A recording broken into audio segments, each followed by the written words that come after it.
জুমার দিনের গুরুত্ব এতই বেশি যে এদিনের বিধিবিধান, এদিনের করণীয় এবং তাৎপর্য, স্পেশালিটি নিয়ে আল্লাহ রাব্বুল আলামিন সূরা জুমায় ডিটেইল আলোচনা করেছেন। বৃহস্পতিবার দিবাগত রাত থেকেই কিন্তু আমাদের দুরুদের আমলটা শুরু হয়ে যাবে। কে কে পড়েছি আমরা জুমার দিন উপলক্ষে দুরুদ? গত সন্ধ্যা থেকে হয়েছে কারোর? আরব ভাইয়ের হয়েছে, ভাইয়ের হয়েছে, আর কোন ভাই? নামাজে না, নামাজেরটা আবার চালাই দেন না এখানে। আচ্ছা, আলহামদুলিল্লাহ আমি পড়েছি।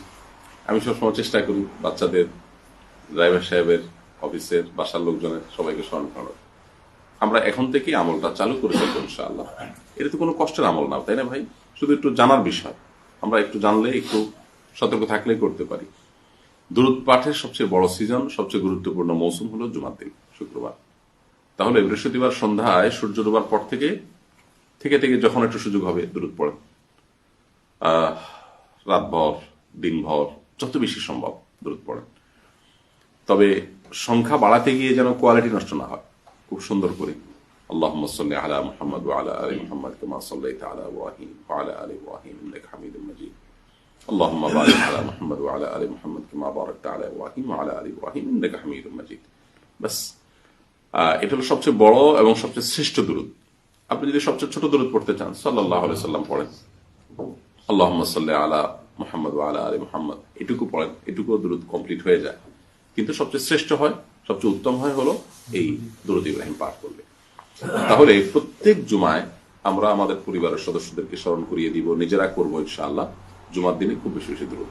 ঠিক আছে না ইনশাআল্লাহ? এই আলোচনা ফাঁকে ফাঁকেও কিন্তু পড়ে ফেলা যেত দু চারবার, তাই না? আল্লাহ তাআলা আমাদেরকে তৌফিক দান করুন। তাহলে দুইটা আমল গেল। জুমার দিনে জুমার নামাজ সবচেয়ে ইম্পর্টেন্ট, আর বেশি পরিমাণে করার নির্দেশ হলো দুরূদ। এখানে একটা ইন্টারেস্টিং বিষয় আছে, কোরআন এবং হাদিসে কিন্তু কোনো আমল পরিমাণে বেশি করতে বলা হয়নি। পরিমাণে বেশি করতে বলা হয়নি। আপনারা জার্মানিতে আছেন, জার্মানের যে সুখ্যাতি, জার্মানিদের যে সারা বিশ্বে তাদের যে একটা ইমেজ, গুড ইমেজ, এটা মূলত কিসের কারণে?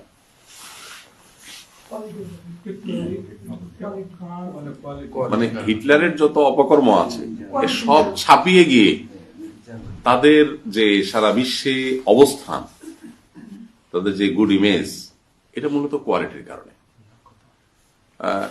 পরপর কয়েক বছর দেখলাম বোধহয় যে বিশ্বে প্রোডাক্টের কোয়ালিটিতে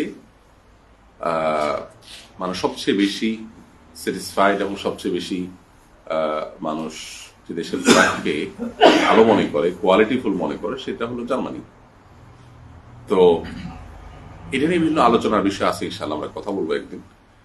কিন্তু দুরূদ পাঠের প্রসঙ্গে এই কথাটি এই জন্য টানলাম যে আমরা অনেকে আছেন যে পরিমাণে বাড়ানোর চেষ্টা করি। পরিমাণে বাড়ানোর চেষ্টার চাইতে কোয়ালিটি বাড়ানোটা গুরুত্বপূর্ণ, কোয়ান্টিটি না, কোয়ালিটি। তো নবী করিম সাল্লাল্লাহু আলাইহি ওয়াসাল্লাম দুরূদ পাঠের ক্ষেত্রেও সংখ্যা বাড়ানোর চাইতে সুন্দর করে পাঠ করা, মহব্বতের সাথে পাঠ করা, অর্থ বুঝে পাঠ করা, এটা খুব গুরুত্বপূর্ণ। আমরা অনেকে আছে জিকির মানে হলো যে হুলস্থুল করে পড়া, সুবহানাল্লাহ সুবহানাল্লাহ সুবহানাল্লাহ সুবহানাল্লাহ সুবহানাল্লাহ। সুবহানাল্লাহ মানে হলো আল্লাহর পবিত্রতা বর্ণনা করছি। এখন আমি যদি আপনার প্রশংসা করি, আপনার কি নাম ভাই? ইমরান ভাই। ইমরান ভাই প্রশংসা করি, আমি বলি ইমরান ভাই আপনার চুলগুলো অনেক সুন্দর, মাশাআল্লাহ, আপনি অনেক ভালো রেকর্ড করতে পারেন, আপনার ক্যামেরা ধরো অনেক ভালো, মাশাআল্লাহ, চেহারাটা অনেক সুন্দর, আপনি মানুষ অনেক ভালো, ভালো মানুষ। ভাই কি তামাশা করছেন নাকি? কেমন কথা? এটা কি কেউ ভালোভাবে নিবে না, তাই না? বলবে যে আপনার যদি এত তাড়াহুড়াই থাকে, আপনাকে আমার প্রশংসা করতে বলছে কি? আপনি কম করে বলেন, সুন্দর করে বলেন। তো একই কথা তো আল্লাহর ক্ষেত্রেও প্রযোজ্য। আপনি আল্লাহকে বলছেন আল্লাহ সুবহানাল্লাহ সুবহানাল্লাহ সুবহানাল্লাহ সুবহানাল্লাহ সুবহানাল্লাহ, আল্লাহ বলবে যে এটা কি করছো তুমি? তার চাইতে তুমি এতবার না বলে অল্প বলো, সুবহানাল্লাহ সুবহানাল্লাহ সুবহানাল্লাহ সাথে করো। তো আমরা অনেকে এই জিকির আজকারকে বানিয়ে নিয়েছি, আমাদের দেশীয় মানে একটা কালচারই হয়ে গেছে যে এটা হুলস্থুল করে পড়ার জিনিস বোধ হয়। দুরূদ পাঠের ক্ষেত্রে আমরা এটা লক্ষ্য রাখবো ইনশাআল্লাহ। পরিমাণে বাড়াতে বলা হয়েছে, ও যেখান থেকে কথাটা আসলো যে সাধারণত ইসলামে কোনো আমলের পরিমাণ বাড়াতে বলা হয় না। দেখবেন যে নামাজ বেশি বেশি পড়ো কোথাও নেই, রোজা বেশি বেশি রাখো, এই শব্দ কোনো হাদিসে আসেনি, কোরআনে কোথাও আসেনি। দান সাদকা বেশি বেশি করো, এই বেশি বেশি শব্দটা কোথাও আসেনি। আল্লাহ সুবহানাহু ওয়া তাআলা সূরা মুলকের শুরুতে বলেছেন তাবারাকাল্লাযী বিয়াদিহিল মুলক ওয়া হুয়া আলা কুল্লি শাইইন কাদির আল্লাযী খালাকাল মাউতা ওয়াল হায়াতা লিয়াবলুয়াকুম আইয়ুকুম আহসানু আমালা। আহসানু আমালা মানে কি? আল্লাহ পরীক্ষা করতে চান। কেন জীবন মৃত্যু দিয়েছেন? আল্লাহ পরখ করতে চান। আল্লাহ জানেন পরীক্ষা করার আল্লাহর কাছে কিছু নেই, জাস্ট আল্লাহ মানে প্রমাণ করতে চান তোমাদের মধ্যে কে অধিক ভালো আমল করে। আহসান মানে হলো সবচেয়ে বেটার আমল, সবচেয়ে উত্তম আমল কে করতে পারে, সবচেয়ে বেস্ট কে করতে পারে, সেটা আল্লাহ তাআলা দেখতে চান। আল্লাহ কিন্তু বলেন নাই লিয়াবলুয়াকুম আইয়ুকুম আকসারু আমালা। আকসারু আমালা আর আহসানু আমালা তো পার্থক্য আমরা জানি কেউ কেউ, নাকি তারা আরবি টুকটাক জানেন। আকসারু আমালা মানে কে বেশি আমল করে, আহসানু আমালা মানে কে উত্তম আমল করে। তো আল্লাহ সুবহানাহু ওয়া তাআলা কোয়ালিটি দেখেন, মূলত কোয়ান্টিটি না। এই জন্য আখিরাতে কিন্তু আমল মাপা হবে, আমল কিন্তু গণা হবে না, আমল কিন্তু কাউন্ট হবে না। আমল কি হবে? আপনি কত রাকাত নামাজ পড়ছেন তার সাথে গুরুত্বপূর্ণ হলো আপনার নামাজটা কত ওয়েটফুল হয়েছে, কত ভারী হয়েছে। তো এই জন্য দুরুদ পাঠের ক্ষেত্রে হুলস্থুল করব না। কিন্তু দুরুদ এমন একটা আমল, দুইটা আমলের ক্ষেত্রে অধিক পরিমাণে করার কথা বলা হয়েছে। কোরআনে কারিমে বলা হয়েছে উযকুরুল্লাহ যিকরান কাসীরা, তোমরা আল্লাহর জিকির বেশি বেশি করো। জিকিরটা বেশি বেশি করতে বলা হয়েছে, আল্লাহর স্মরণটা। আরেকটা হলো এই যে জুমার দিনের দুরুদ, এটা পরিমাণ বাড়াতে বলা হয়েছে। তার মানে যত বেশি করা যায় তত ভালো। কাজের ফাঁকে ফাঁকে আমরা পড়বো ইনশাআল্লাহ। তাহলে জুমার দিনের দ্বিতীয় আমল পেয়ে গেলাম। 3 নম্বর জুমার দিনের আমল হলো সূরা কাহফ তেলাওয়াত করা। তবে গুরুত্বের বিচার করলে এটা আরো পরে আসে, কারণ সূরা কাহফ সংক্রান্ত হাদিসের সনদ নিয়ে অনেক মুহাদ্দিসগণ আপত্তি তুলেছেন। মূলত তার চাইতে গুরুত্বপূর্ণ 3 নম্বর গুরুত্বপূর্ণ বললে ফজর নামাজ জামাতের সাথে পড়া। ফজর নামাজ জামাতের সাথে পড়াটা জুমার দিনে আলাদা গুরুত্ব বহন করে, অন্য দিন তো আছেই।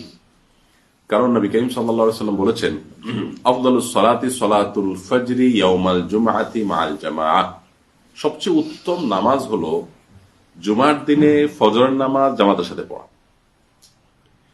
মেয়েদের জন্য তো শুধু মানে অফার আর অফার, তারা বাসায় পড়বে, সওয়াব আমাদের চেয়ে আরো বেশি পাবে, কারণ ওয়ায়ুদুন্না খায়রুল্লাহুন্না। বাট পুরুষদের জন্য জুমার দিন জামাতের সাথে পড়া।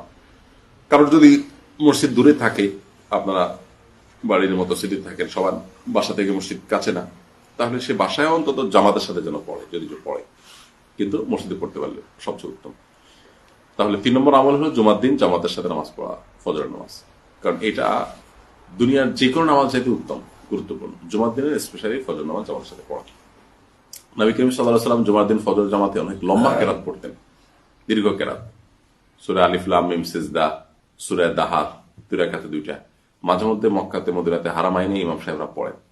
আমাদের দেশে মানুষের এত ধৈর্য নেই, একটু বেশি সময় দিলেই পিছনে মানুষ গলা পরিষ্কার শুরু করে দেয়, মানে ইমাম সাহেব একটু কুইক করেন, তারা আছে। তো যাই হোক, সেজন্য খুব লম্বা মানুষ করতে পারে না। আবার ইমাম সাহেবদেরও দুর্বলতা আছে, অনেকের সেগুলো মুখস্থ নাই, অনেকের সে আন্তরিকতা নেই, আল্লাহ মাফ করুন। যাই হোক, তাহলে 3 নম্বরটা হলো জুমার দিন ফজর নামাজ জামাতের সাথে পড়া।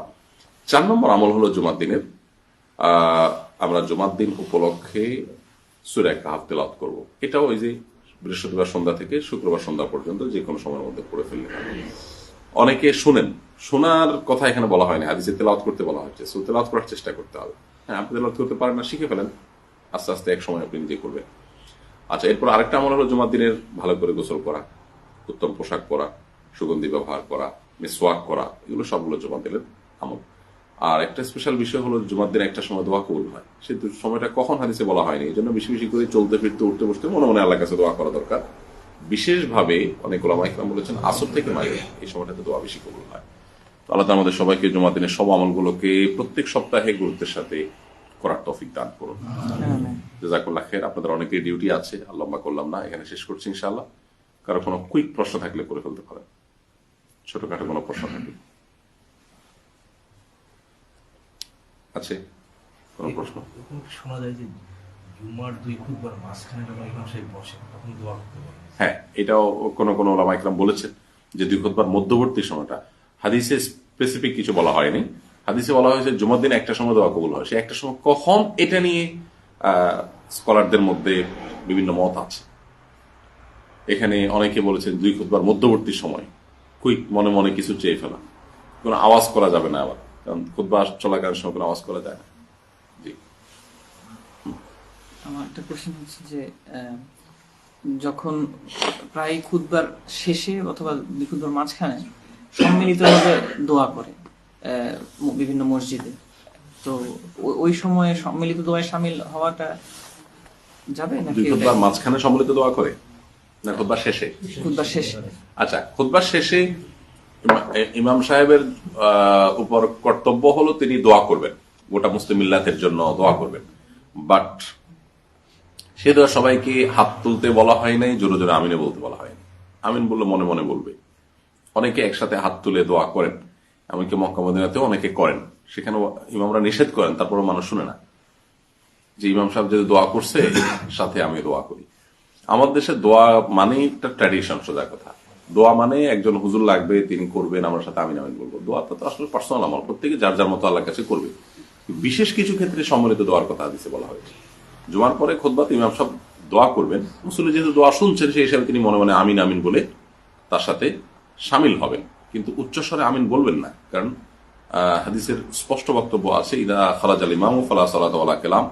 ইমাম সাহেব যখন জুমার দিনে বের হবেন জুমা খুতবা দেওয়ার জন্য, তখন কোনো কথা, কোনো নামাজ, কোনো কিছুই না, অর্থাৎ কোনো শব্দ করা চলবে না।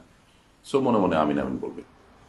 সম্মিলিতভাবে সবাই মিলে হাত তুলে দোয়া করার বিষয়টি হাদিস দ্বারা এইভাবে সাব্যস্ত না। জি, আর কোনো প্রশ্ন? জি। জুমার দিন যখন খুতবা চলছে তখন মসজিদের ভিতর ঢুকে সে সুন্নাত পড়বে না 2 রাকাত? হ্যাঁ, এটা ভিন্ন বিষয়। যদি কেউ জুমার দিন খুতবা চলাকালীন সময় মসজিদে প্রবেশ করে, মসজিদে প্রবেশের যে নামাজ আছে সেটা পড়বে কিনা। নবী করিম সাল্লাল্লাহু আলাইহি সাল্লামের সময় এক ব্যক্তি এরকম খুতবা চলাকালীন সময় প্রবেশ করেছে। তিনি বসে গেছেন, নবী সাল্লাল্লাহু আলাইহি সাল্লাম তাকে বললেন, কুম, তুমি দাঁড়াও, ওয়ারকা রাকাতাইন আও সাল্লি রাকাতাইন আও কামা ওয়ারাদা ফিল হাদিস। তারাই বলছেন যে তুমি দাঁড়াও এবং 2 রাকাত নামাজ পড়ে তারপরে বসো। কারণ মসজিদে 2 রাকাত নামাজ পড়ে তারপরে মসজিদে বসা মসজিদের আদব। যদি এক্ষেত্রে হানাফি থট আমাদের দেশে ফলো করে থাকেন, সেই থট অনুযায়ী খুতবা চলাকালীন সময় এটা না, এটা অন্য সময়ের জন্য প্রযোজ্য। বাট হাদিসে একেবারে স্পেসিফিক বলা আছে যেহেতু, যে আপনার জুমা খুতবা চলাকালীন কেউ ঢুকলে তিনি 2 রাকাত নামাজ পড়ে তারপরে বসবেন। অতএব এটা ভিন্ন বিষয়। এর বাইরে আপনি খুতবা চলাকালীন সময় আপনি নফল নামাজ পড়লেন, মনে চাইলে যে কোনো নামাজ পড়লেন, এটা কারোর মতেই জায়েজ নেই।